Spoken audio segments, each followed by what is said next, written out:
Hello, everyone, and welcome to an informational athletics meeting with my co-athletic director, Miss Caitlin Germain, and me, Patty Provost. We have some information to share with you today, and we're excited to put everybody in a communication piece. I would entertain having Caitlin come up now with providing the slides. Absolutely.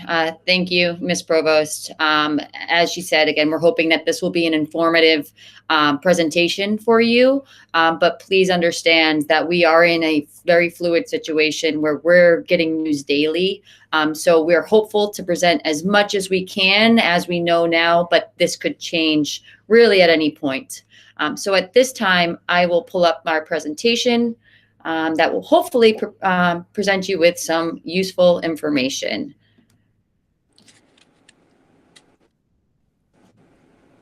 And as we go forward, we'll just cover a few core values of our special Notre Dame Academy. The agenda that we'll cover the core values. We will be reviewing policies and procedures, all that are associated with the MIAA and NDA. There are rules, there are expectations. How can you help as parents? There'll be an answer and question period further after this presentation. Our student handbook. Caitlin, would you address that? Absolutely. So this was actually developed over the summer. Again, thinking that we were back to play normally. So this is our student athlete handbook, and this is a QR code to pull it up. Please know this presentation will also be available on the website, and this includes our student athlete handbook. But that QR code is here for a couple more seconds. I'll leave it up if you want to upload that. And I will hand it off to Ms. Provost to touch on our core values. So all your daughters are simply wonderful. We're committed to our school, to our academics, and to our athletics with the excellence, the faith, and all the services that we do. We have great character, whether we're on the fields of play or in our up on our stage. And community is a big part of NDA. And community is our leadership. It's us leading your daughters. It's your daughters leading younger kids. And we are tolerant, and the justice piece has just got to be a part of life today. So NDA stands strong by those core values. And we welcome you to be part of our wonderful values. So now on the agenda today are the policies and procedures. And I'll let Ms. Germain start with the very next. I'll tell you a couple of the rules. There was a MIAA bonafide team member rule that will be explained. There's a chemical health rule for all of our wellness. There's a hazing issue to be addressed, social media, and a travel piece. So now I'll turn it to Kate. Absolutely. Thank you. So I'm going to get started just talking about our student athlete commitment and what does that mean to participate on a sport here at NDA. And from an attendance standpoint, student athletes are expected to be present and on time for every team-related function and season. And to be eligible for that, they are expected to be present in school for the entire day in order to participate for that practice or event. The time commitment, unlike the youth or recreational programs that are practicing once or twice a week, the time commitment for high school athletics is about 5 to 6 days a week, and expect up to 2 hours for each practice. And again, we're hopeful that there will be some competition that we will see this year as well. And then ultimately, I think this is one of the biggest life skills that we're trying to teach your daughters is that communication piece. So if there are extenuating circumstances, it is coming from the student athlete to the coach to communicate any issues if it's the case where they cannot make it on time for a practice. So as Ms. Provost said, there are some rules that we must abide by as an MIAA member school. The bona fide team member rule basically states that a student who is a member of a high school team must attend all of those practices and is not allowed to miss any of those team sessions for another youth or club sport. And if that rule was not met, then ultimately they would have to miss 25% of the season as their first offense and an additional 25% as a second offense. So going back to communication, that piece is really important. Again, we are not giving special treatment for people who are playing on a club sport. In any extenuating circumstances, communication must take place between the student athlete and the coach. Our next slide is the chemical health rule, which is Rule 62 of the MIA, which basically states any student athletes or student in general shall not be using, consuming, possessing any drug or alcohol that includes vape devices or vape products. And again, it's not only obviously a health issue, but this is a violation of Rule 62. And you can see the first offense there is missing 25% of the season, where second offenders would be missing out 60% of the season. Our parent and coach communication guide. So this is something that I think is definitely important, as communication is one of those bigger life skills that we're teaching our girls here at NDA. But you as parents, what you can expect from our coaching staff is a number of different ways that they're communicating with you. And that is what the expectations are for your child as a player. The times and locations of practices and contests will also be communicated to you, understanding that there's times when that might change or there might be rescheduling due to weather or unforeseen circumstances. Team requirements in terms of what's expected for them at practices and requirements for equipment. The procedure that should be followed in case of injury, and ultimately discipline that may result in the denial of your daughter's participation. And as parents, what you can communicate with coaches about is appropriate concerns regarding your daughter's health, a notification of any scheduling conflicts, and again, that should be well in advance and in writing. Specific concerns with a coach's expectations, and we also welcome any interest to volunteer with team-related events. So issues that are not appropriate to discuss with a coach include playing time, team strategy, play calling, or the management of other student athletes. So if and when a conference would be necessary to discuss any of those issues, we do have a protocol in place. And that includes the following. Step one, again, we are really stressing that it is the student athlete's responsibility to address those issues directly with the coach. If it's a case where they aren't resolved after that meeting, then it would be the student athlete and parent who meet with the coach. And I just included a little asterisk there about the timing of when to schedule this meeting. Again, after games or during practices are not appropriate times. And then step 3 there you see is that the student athlete and parent can go directly to the athletic director. But with those meetings, we encourage that it is the student athlete, the parent, and Ms. Provost and myself who are present addressing any of those concerns. It's important to note that we do provide athletic training services to home contests for our student athletes, and we contract through Precision Athletic Training to ensure that certified athletic trainers are present, again, at all on-site home events. And along with that, we also have our coaches who are certified in first aid, CPR, and AED training.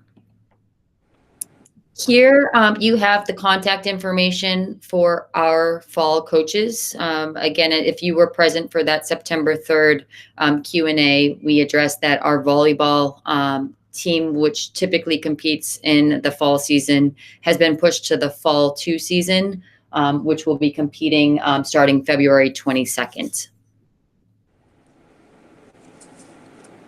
And now I think it's important, just again, some of this information was presented on September 3rd, but to address how life has changed in a COVID world. Starting with our scheduling, where we typically competed in the Central Mass Conference, it is now, our scheduling is determined based off geography.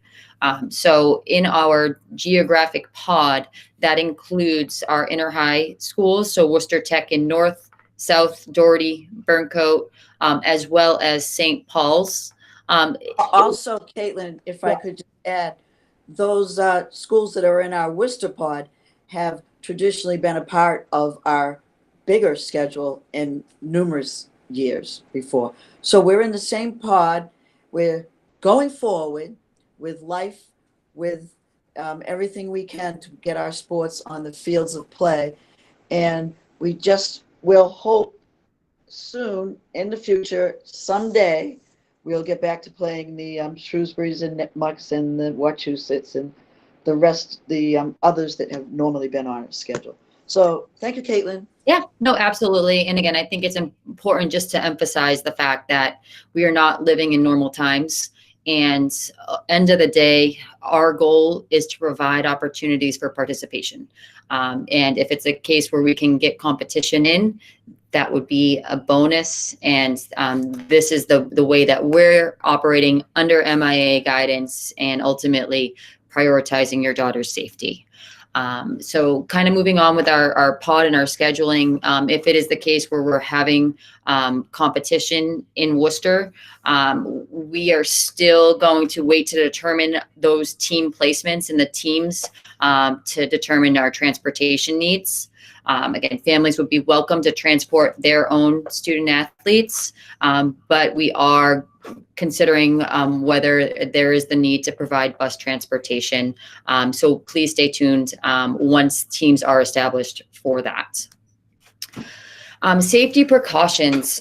So these are obviously all new protocols that we will have in place. Again, in order for us to operate, it's going to look different, but we are going to make sure that these protocols are followed, including masking. So all players, coaches, staff, officials, spectators must be wearing masks. And there are mask breaks that are, again, determined based off sport rules. But the default is that your masks are on. And again, those mask breaks are dependent by sport. All team medical kits will be stocked with PPE. And so every coach will have access to extra gloves, extra masks, extra hand sanitizer for their specific teams. And at the same time, all student athletes are asked to provide their own PPE, which they would store in their personal equipment bag. There will be no sharing of water or common source coolers. So we are really pushing that every student athlete comes prepared with excess of water that they will not be allowed to share with other student athletes. Building access will be restricted to staff and home teams only, while locker rooms technically are off limit during the school day. We will allow for student athletes to change, but there will be limits and supervision on how that process is going to take place. And with the equipment bags, there will be designated spaces for each student athlete to leave their bags. They will be distanced 6 feet from one another. And we're really stressing that those bags are dropped off prior to 8:10 a.m., which is block one of our school day. And I've already addressed the changing protocols. With practices, again, we're trying to regulate numbers and obviously keep players managed in different cohorts of 5 to 10 players. There will be distancing within each cohort, and all cohorts will maintain 14 feet distance. No more than 25 people are allowed on one playing surface. that that does not include like spectators for games, as well as coaching staff or other essential personnel besides the student athletes. Practice times will be communicated by our coaching staff to ensure efficient drop off and pickup. And I believe I said earlier, there will be no sharing of equipment, and there will be minimal use of equipment, and items that are used, such as balls, pennies, or cones, they will be sanitized before and after use, and no benches will be used, and bags will be spaced out away from the playing surface. Our spectator policy. So the governor has provided clear guidelines about the number of spectators that are allowed to be present for any athletic competition. These guidelines stipulate that no more than 50 people are allowed, and that doesn't include essential personnel. So we will work to provide spectators with a safe experience while watching their daughters play.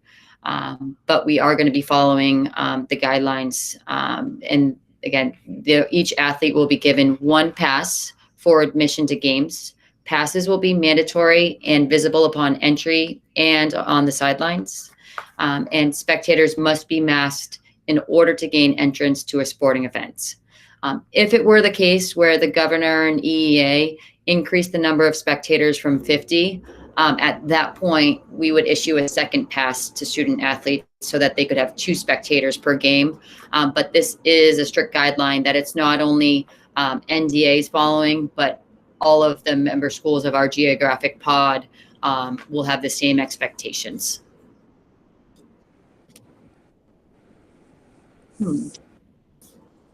Looks like this slide, the formatting came out a little bit different here.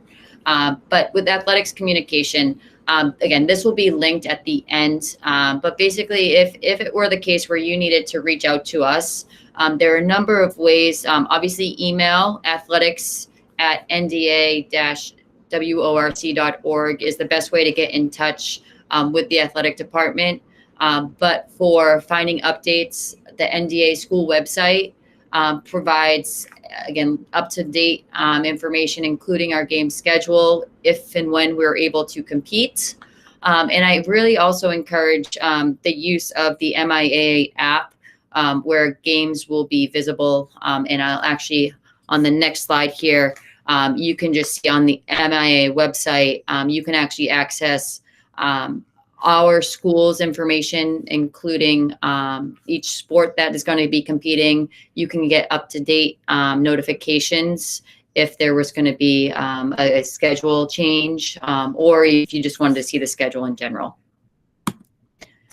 So what can we do as parents? And I keep on going back to the fact that we are in challenging different times, but being role models to embrace the change is step number one.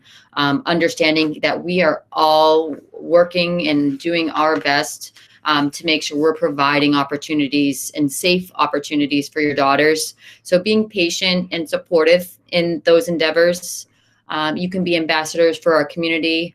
And end of the day, you're also healthcare workers. So in order for, similar to the policy for Notre Dame Academy as students, it's making sure that your daughters do not have any COVID symptoms. And that includes a fever. And there, I'll also link those symptoms to this presentation, but making sure that you're holding your daughters out if it's a case where any symptoms are present. So the next couple slides were just frequently asked questions that we thought would pop up or have popped up. And so I'll just run through a couple of these, but will the fall season have a postseason tournament? The answer to that is no. For the fall season, leagues may choose to establish competition within their respective pod. Which means if it's a case where Worcester in our pod is able to have competition, it is possible that we could have an end of the season competition within our pod, but stay tuned. That is not definite. And obviously that's dependent on us having games, period. Can I send my daughter with another parent and student athlete to be transported to an away contest?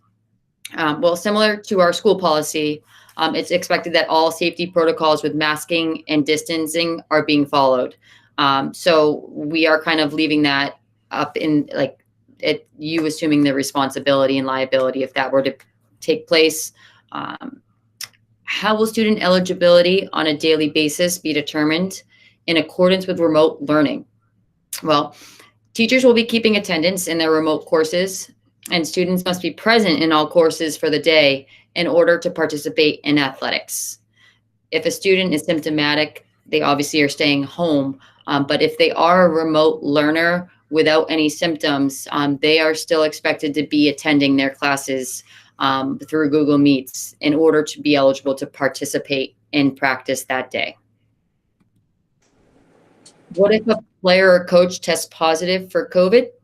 Well, we'll be working with our school and local health officials to take those necessary precautions. And that includes, obviously, we have the tracking system in place. But again, we will be in touch with the proper authorities to take the right steps to negate the spread of the disease. As a spectator, can I watch home contests from my car at NDA to limit exposure? Yes, however, there is limited parking for people to view those contests, specifically field hockey and soccer in the fall season. So again, we are going to be strict with that one spectator, and that lanyard and spectator pass must be visible. But if there was a parent or a sibling that wanted to watch from the car, there is limited parking.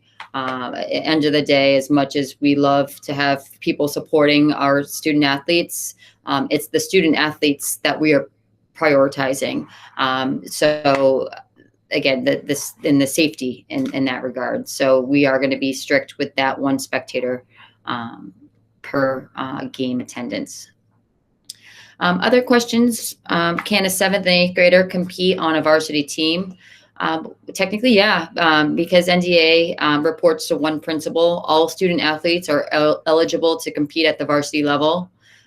For our sport programs with multiple levels, the varsity represents the most competitive level of play. And in the event that a sports team season is suspended or canceled, what would happen? Again, this is some information that is changing constantly. Most recently today, the MIA decided that if you completed more than 50% of your season, then you will not be eligible to apply for moving that sport to fall 2.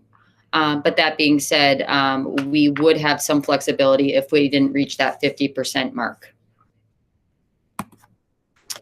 And lastly here, these are some links that will be posted on in a document on our school website. It will provide this presentation itself, but also acknowledgement that you have viewed this presentation. There will be a checklist for safe sport participation. And there's also links to the MIA sport rule modifications, as well as COVID task force documents that provide more information about those safety guidelines. And then most recently linked here, there are frequently asked questions about our season. And this was updated. It says August 22nd here. It actually is September 22nd. That is my mistake. So I think that concludes our presentation here. I really, again, appreciate. So I just want to add, fabulous job, Caitlin. So yes, our sports may be modified, but I am so excited to get the modifications, sweating on our fields, dribbling the ball, whether it be soccer or field hockey, or running over that end line. So I'm excited for our athletes as we get a chance to begin here. I'm excited for our coaching staff, me included. I need to be right where I belong, out on that field. So I have to thank Caitlin again and welcome her to the administrative level of NDA athletics. As we move forward, if you notice, she has on one of my jackets. It's nice. She's a soccer girl, which we love. I'm a field hockey girl, which we love. So going forward, I want to smile. I want to share the energy with your daughters And certainly the rules and regulations that we all abide by help us to get where we want to be. Thanks, Caitlin. I'll let you wrap it up. Thank you, Patty. And again, thank you all for viewing. And again, I hope we can provide some clarification. We will have all of this information on our school website, and we'll try and update you as the changes are constantly happening. But ultimately, we look forward to seeing you on the field. All right. Thank you. And again, enjoy the rest of your day and go NDA. Thank you.